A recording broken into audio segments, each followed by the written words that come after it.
Hey, good morning, Bobcats. Welcome back to the Startup Stories podcast. Thanks for tuning in. Remember, we're here every Wednesday, 9 a.m. on the dot with fresh entrepreneurial insights and intakes. Last week, if you guys remember, we dove into a pretty niche but lucrative opportunity. It was like apartment locating with this really great guy, Ian McLarty. Be sure to check him out. If you need an apartment, go see him. And if you're looking for advice to get in, go check him out too. He's there. But today, I want to keep that momentum going. I'm super excited to introduce our guest. So he's a barber chasing the six-figure mark. Meet Jarod Cargil. Appreciate y'all guys for having me on. I'm excited to talk today. Yeah, thanks for coming on. Just diving straight into it. I want to know how you got started. What's your story? Where did it all start for you? So it started for me during COVID. The first time I picked up the clippers, I was 14. I didn't have any aspirations to be a barber. It was just something that happened. My friends needed haircuts and the barber shops were closed. So I went to my friend's garage, cut up my friends, and I didn't think much of it after that. I had no idea what I was doing, but I was like, dang, that's kind of fun. So we go along 2 years later. I'm going into my sophomore year of high school, and I'm going through my course catalog to select my schedule, and I'm informed that our high school is opening up a barber school. So this program would allow us to get licensed in high school for free, which is something this nice barber school usually costs around 10 to 20K. And I was like, you know what? I have an open slot in my schedule. I've cut hair before. Why not give it a shot? I didn't really want to be a barber. I didn't even want to get my license at first, but that's what kind of started it. And then the start of barber school, I got my own set of clippers. I started cutting hair again. I was like, you know what? This is fun. I started to realize the business opportunities within it. And then I just kind of started taking it seriously from there. Cool. Okay. So you went to barber school as part of your high school? I did. So I was a 3-sport athlete. I did football, basketball, and track. And wow. I also did dual credit classes, so the college classes in high school. So they were mostly online, but I was still at school. And so I'd start my morning. We would go to basketball or football practice, and then I would go to my first 4 periods of the day, and that would be my college classes. And then 5th period, we had an athletic break, so we'll practice again. And then we'd go home for lunch, and the last 3 periods of the day, I'd be in barber school. Dang, so you were just an academic weapon. Yeah. Okay. So the last 3 hours of your day, were you getting school credit for it, or this was an extracurricular kind of thing? It counted for school credit. So it counted, I don't know on the degree plan or on the curriculum what it actually counted for, maybe electives or something like that. But it counted for something. I got credit for it, so you worked got out. to double dip. Yeah. Yeah. That's pretty sick. Okay. Did you, when you found out about barbering, was it you found it out from someone when you were 14, or you just literally your friends just came over and you just cut their hair? I'd seen more people starting to cut hair just because of COVID. So I'd seen some of my friends start to cut hair and stuff like that. And then my friends, they wanted haircuts too. And so it kind of just worked out. I saw the clippers and I was like, you know what? It looks cool. I want to try it out. And so that's exactly what I did. I had no idea what I was doing, but I was like, you know what? Let's give it a shot. Were you looking for side businesses at the time, some side hustles? At the time, I wasn't. I mean, I was 14, so I was just playing Fortnite and kind of messing around. And needed a way to get those V-Bucks. Yeah, I mean, I was focused on sports back then too. So I mean, I wasn't looking for work at that time. I mean, I was 14, so I mean, I couldn't really get a job if I wanted to. I've always been conscious about money though, so I mean, that was always something on the back of my mind, but I wasn't actively pursuing anything at that time. Gotcha. And where did you grow up? So I grew up in Lubbock, Texas, West Texas. I lived there for about 10 years, and then I moved to a smaller town outside of West Texas, right outside the Midland, Odessa area.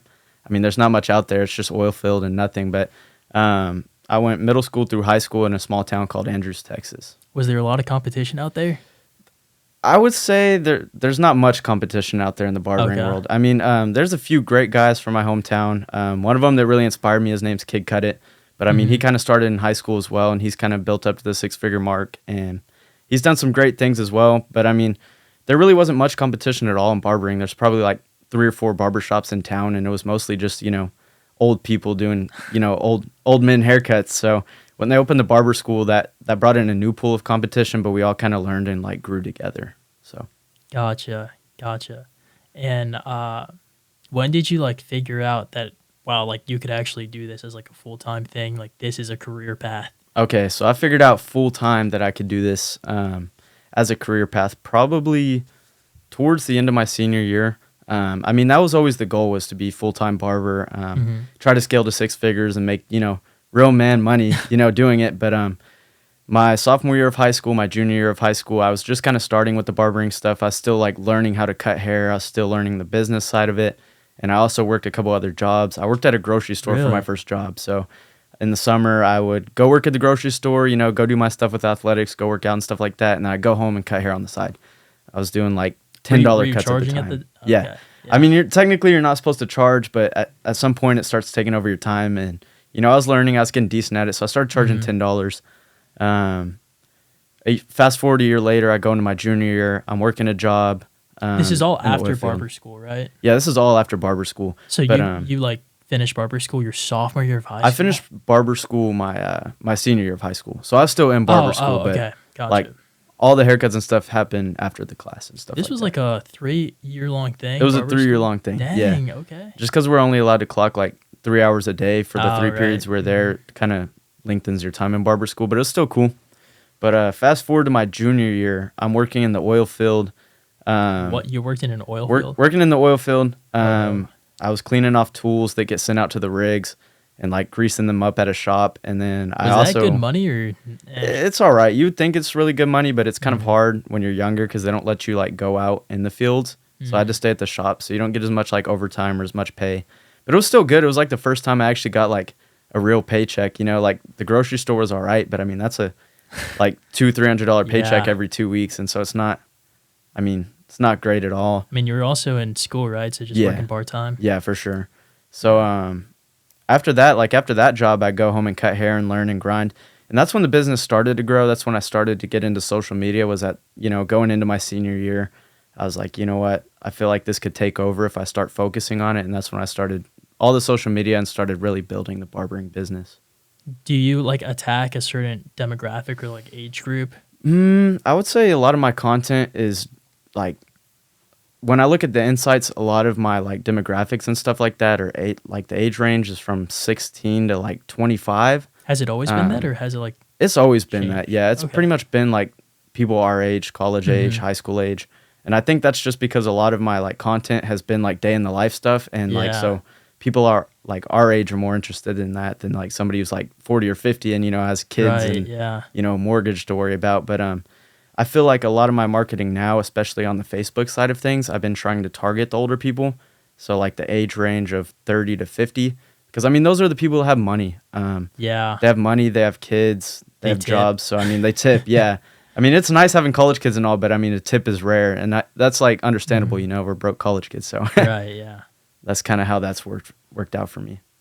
Is there like a credibility thing when in barbering? Like does anybody come in, like someone who's 25 and he's like, oh dude, you're 18, like you can't cut my hair? Yeah, so that happens a lot. Now that I have some facial hair and stuff like that, nobody really says anything. They think I'm actually a lot older than I am, and when I tell them I'm 19, I mean, when I tell them I'm 19 now, they just like look at me and they're like, dude, you look like you're like 30 or like 25. And I'm like, yeah. And so then like, when I tell them I'm 19, they're like, well, how long have you cut hair? You know what you're doing? And I'm like, yeah, I mean, I've consistently done it for 3 years now, And so I think once they kind of get comfortable in the chair and they start seeing like, I know what I'm doing, I have good customer service, they start to like chill out. But at first they get really skeptical, and you can tell they're kind of nervous. Yeah. I remember we were talking about this earlier, and you said that you made like a bunch of money your senior year, right? Yeah. How much was that? So that was year one, by the way, right? Yeah. So towards the end of my senior year, I got my license. So probably about a year ago today in February. So then I started working in the barber shop. I mean, I was working at my house before that, and I was getting pretty consistent with the haircuts. And then by the time I got in the barber shop, and I was consistent in there for about 2 months, I started scaling up, and I made about $10K a month in there. So Dang. It was some good money. That must have been like the first milestone, the 10K month. Yeah, it was the 10K month. It was May, actually. It was the month I graduated high school. So, I mean, the first 3 weeks. That was back in Odessa? Yeah, it was back in Odessa. My small town, Andrews, like 30 minutes outside of Odessa. But right. I mean, I was still 3 weeks. I still had 3 weeks left to graduate in May, and I was just grinding in the barbershop. I'd go to school, and then I'd go to the shop from like 4 or 5 to like 10 at night every day.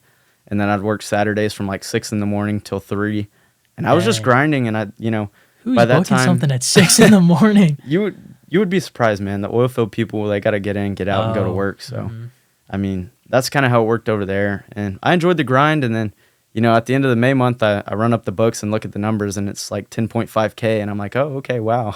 Yeah. This is something I could definitely make a career out of. What was it like when you like first had to pay taxes? So, like, I've paid taxes before, but not on my barbering money. So, like, I'm just now in the process of paying taxes on this money.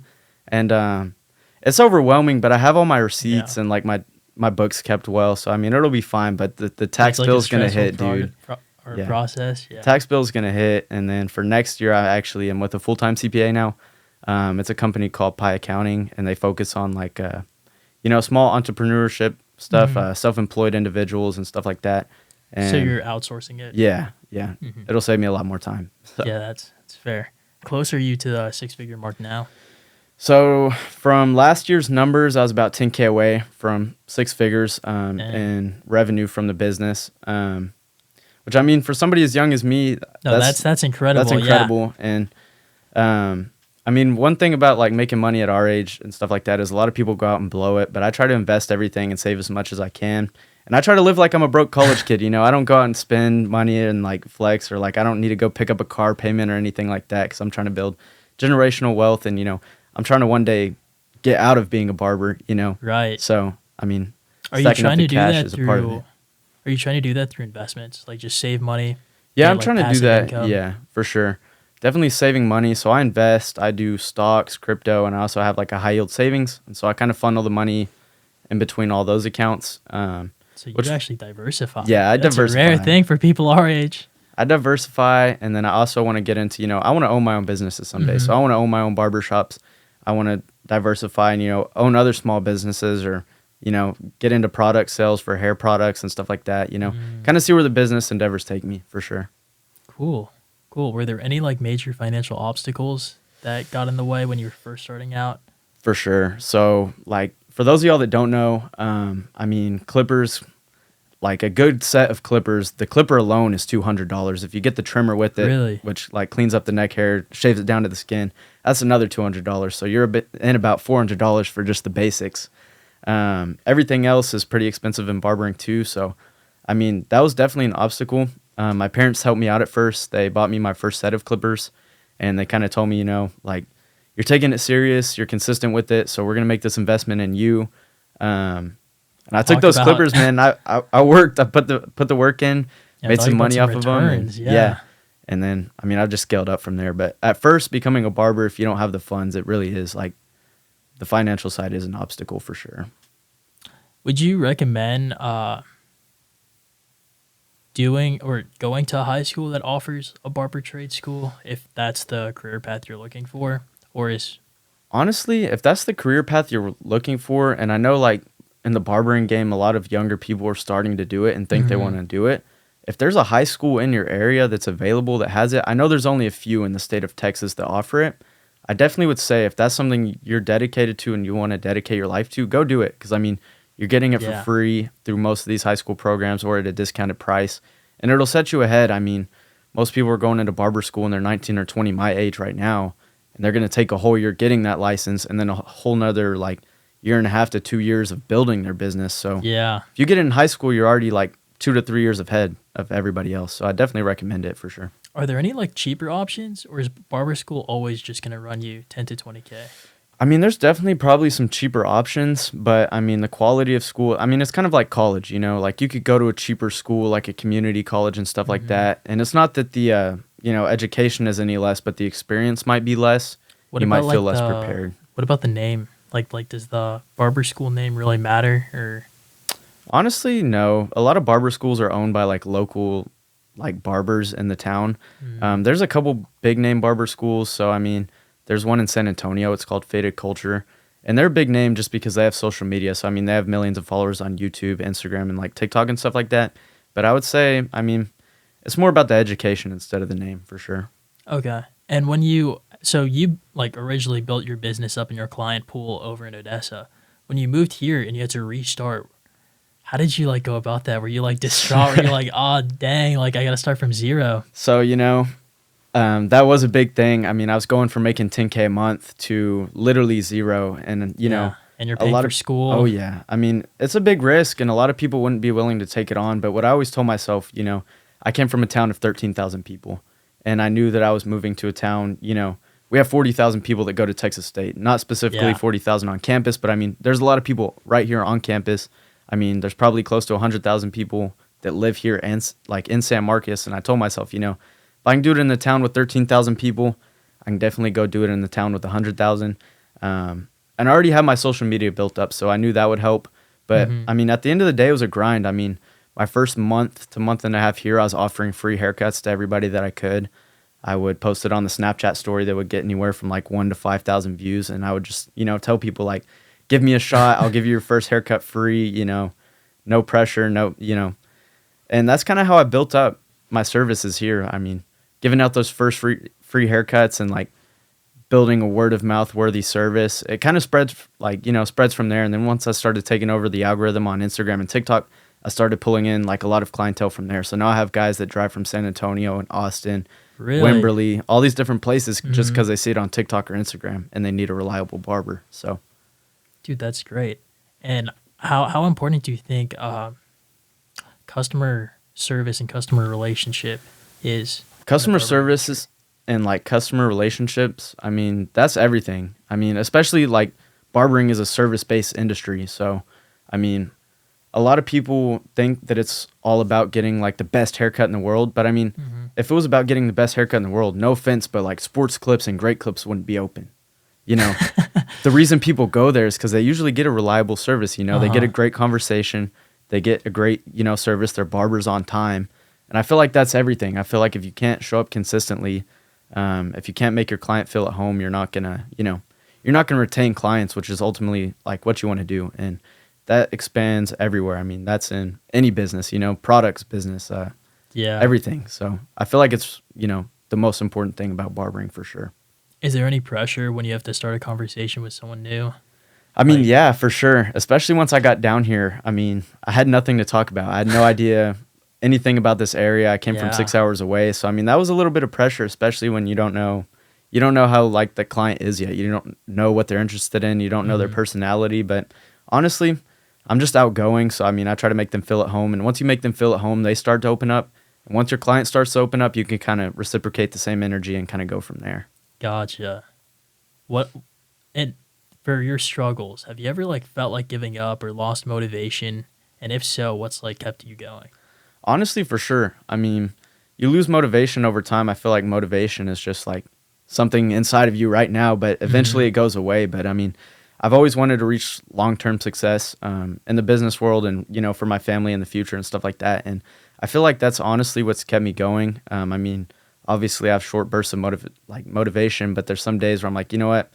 I don't know if I'm trying to do this, but I've always been consistent. And I feel like being an athlete in the past has like helped me with that consistency and like getting up every day and just doing the things that you don't want to do because it's going to better you in the future.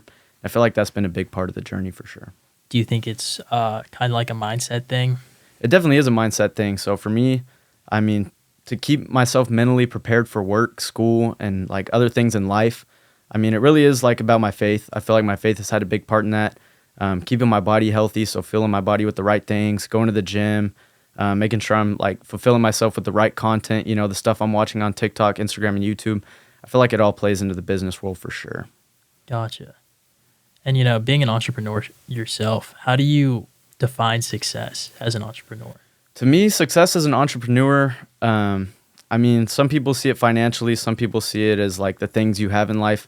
I just see it as one of my favorite companies is Bear Performance Nutrition. They're based out of Georgetown, and their slogan is "Go One More."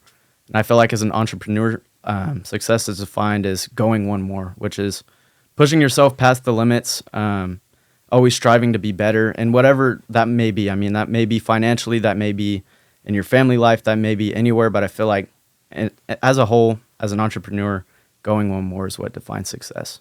Dude, that was a great answer. Cannot believe you just dropping some wisdom.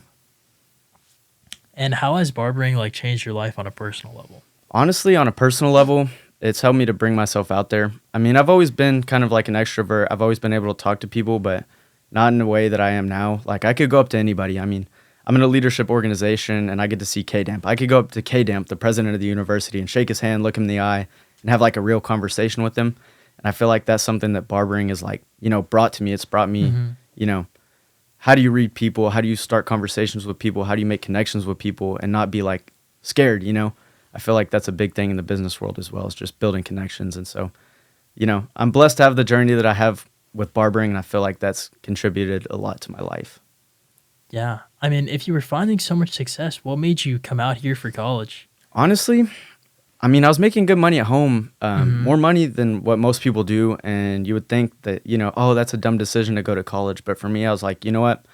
I'm young. I want to, go experience life. I want to get somewhere else. And, a real business person can go do business anywhere. I mean, they're going to bring the same principles with them anywhere they go. And I was like, you know what? This will be a test for that. We'll go see how that goes. And, I came down here to San Marcos. I really liked it. And I was like, you know what? I want to go to college and pursue my finance degree. And so that's what I'm doing. And I also know for future success to, scale a business or own multiple businesses or be in different industries and different sectors of business, I need connections. I can't do it all myself. And so, I mean, going to college around a bunch of young people that are one day going to have jobs and careers and knowledge, I feel like just being around that is what I was pursuing for sure. So like relationships, networks. Oh yeah, for sure. Stuff like that. What made you go with finance major? So I picked finance because it's always something that's interests me. I've been into personal finances probably heavily since I was 16, but I've always been like really conscious about money. But actually, one of my clients when I was 16, he was the guy who introduced me to stocks and investing and finances and stuff like that. And he's 3 or 4 years older than me. And we just had a conversation about it. And I was like, you know what? Like, he has this knowledge. Why don't I have it? And so I started diving in, watching YouTube videos, reading books and stuff like that. And it's just something that interests me. And it also kind of aligns with the business. I mean, if you know the finances of a business, you can run a successful business. So I also figured it would help there. Yeah. Well, do you have any advice for anybody trying to enter the industry, anybody trying to be a barber themselves? Honestly, if you're trying to enter the industry, don't let those around you, the lazy people around you influence you. Don't think that you're getting into the industry to make your own schedule and, be relaxed about it. If you want to succeed, I mean, your clients are going to make your schedule for you. When you have a demand for haircuts, that's what's going to build your schedule. So I'd really say just, if you're getting into the industry, invest into the right sources, feed into the right channels, and let people, who've been successful in the industry give you advice and take that advice. Don't just, think that you see, a barber on Instagram that looks really good and cool and think like, oh, I'm going to be like that, because, I mean, social media is not real life. There's barbers out there. I mean, you'll have your local barber that you've probably never seen on social media, but he probably brings in $150,000 a year just because he offers like a great word of mouth worthy service. He does his part as a barber. And so I feel like just taking the mentorship, taking the advice, and kind of build from there. Yeah. All right. Well, thanks for coming on, dude. It was great. Like, I appreciate you for having me on. Definitely a one-of-a-kind guy. Sounds like you're doing great. I appreciate you coming on, and good luck chasing your 6-figure mark. For sure. Appreciate you. Definitely think that this is going to be the year for you. Yeah, for sure. It sounds like. Yeah. Appreciate you. All right. Well, thanks, guys, for tuning in. Real quick, we're going to hit the news segment. Every Thursday at 2:30, we have the Bobcat Bazaar. So if you're a small business and you're looking to sell some stuff on campus, actually, Jarod, if you ever want to come down and, promote your haircut business or your barbering business, there's a Bobcat Bazaar every Thursday at 2:30 p.m. Okay. And it's ran by this great guy, Korner. He's part of the CIE as well. Okay. And, it's a cool opportunity. So Perfect. if you guys are looking to sell stuff on, it's over every other Thursday. Every other Thursday, right. So it happens every other Thursday. It's on the quad, the LBJ Mall. Okay. Yeah. So be sure to stop by. If you want his email, we're going to drop it, or if you want his email, we can drop it in the comments below. So just be sure to send him an email. I'll put you guys in contact. Yeah, for sure. Yeah, thanks for coming on, dude. It was amazing having you. I'm sure we all learned a lot. Yeah, for sure. Or at least I did. So appreciate it. For sure. Thanks for tuning in, guys. Take care.